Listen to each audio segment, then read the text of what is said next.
বিপদ সকলের জীবনেই আসে, কিন্তু অনেক মানুষ বিপদ এলে ভগবানকে দোষারোপ করেন, বলেন যে আপনি আমাকে রক্ষা কেন করছেন না।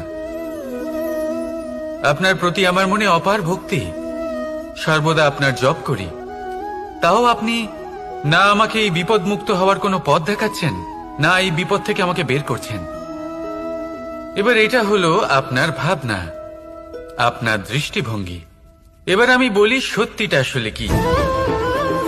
সত্যি হলো এটাই যে ঈশ্বর সবসময় আপনার সাথেই আছেন, থাকবেন।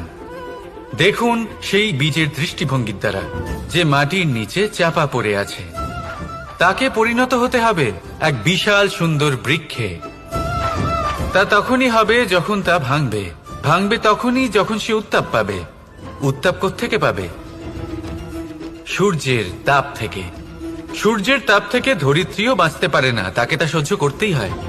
আর যখন এই ধরিত্রী আর এই বীজ এই দুই তপ্ত হয়ে যায়, তখনই এই প্রকৃতি বর্ষা আনে, আর সেই বর্ষার জলেই এই বীজ এক সুন্দর বৃক্ষে পরিণত হয়।